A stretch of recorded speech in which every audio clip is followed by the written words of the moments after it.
because journalism across the world is under assault. An estimated 530 journalists and media workers are currently detained globally, according to Reporters Without Borders. In 2022 alone, a record number of 363 journalists were imprisoned and detained, and that's double from 8 years ago. And last year was also an exceptionally deadly year for journalism, as 67 members of the free press were killed. It's offensive, it's alarming, and it's not just Russia, far from it. We see these tactics all around the world: China, Iran, Myanmar, and beyond. In Hong Kong, for example, publisher Jimmy Lai remains imprisoned. You see him right here. Meanwhile, China's strict censorship laws and widespread surveillance capabilities have all but silenced anything that resembles a free press. And that's just a brutality that meets the eye. Autocrats work their evil in much more subtle ways too. And all of us need to be sensitive to that. Years ago, when I was based in Hong Kong for the Wall Street Journal, I learned this firsthand, but it continues with great intensity today. In China, it's not uncommon for government officials to drink tea with reporters, particularly local journalists, during which they might inform you they had a conversation with someone in your family, or ask you about the well-being of your grandma in a distant village. They might purposely mention something they could have only learned by listening to your calls and reading your emails, making it clear that, without saying it out loud, that they've been keeping tabs on every aspect of your life. That's happened to me, and it's happening to thousands. This is commonplace there, and this is by design. You see, autocratic manipulation wants to keep you uneven. It wants you to do the dirty work and start censoring yourself. The grooming of that mentality can happen in free society as well.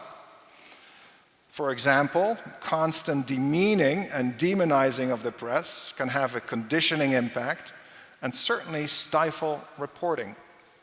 In history, this has repeatedly served as a warm-up for what might or might not follow.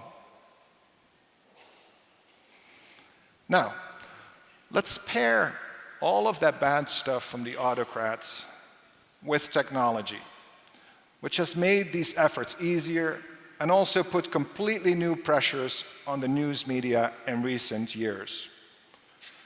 It's now prevalent for autocrats and enemies of the West to try to pollute our information ecosystem. They've turned our own guns against us, making use of open US platforms and ubiquitous US technology to poison the minds of the free. You know this already, because we saw this in how the 2016 and 2020 election seasons were impacted. Now, the introduction of generative AI, a new technology that uses algorithms to create text, images, video, audio, and more, could further accelerate this problem in ways that we can't yet fully comprehend. Even the tech companies themselves believe that we have to get ready for an entirely new era of mis- and disinformation. In 2023, therefore, we are truly at a watershed moment for reliable information. You know, science fiction often depicts futuristic technology as humanoid robots. But in reality, those robots of sorts come in the form of generative AI. You've heard the debate about whether it will lead to the end of humanity.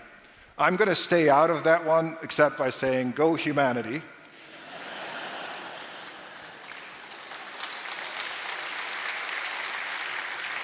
But seriously, for the purposes of the free press, the threat of generative AI can be multifold. The other day, a few editors and I were playing with a new AI technology that can create images simply by describing what you want to show. As part of a demo, I asked it to build me an illustration of people standing in line for a bank. That was on my mind because it was during the recent banking crisis, another crisis that we've encountered. And 4 images popped up instantly. And they were as good as any image from any illustrator. They were fantastic, really. And normally, if you've worked in media, it can take days, sometimes weeks, to get illustrations like that. So I asked, how many images can this generate based on my one question? And the answer came back, 4 billion variations for just one question at the click of a button. Powerful? Yes. Scary? Also yes. Think about how easy it will be for someone to flood us with potentially misleading images. It's already happening. Remember that photo this year of the Pope in a trendy puffer jacket? Here you have it. The Pope and the puffer is not real. That was generative AI. Not real. I was fooled by that. It looks quite good. So get ready for the landscape in which you will no longer know what to believe unless you are grounded by a trusted source. And that's, of course, just one example of the grip that technology and the companies that produce it have on what we believe.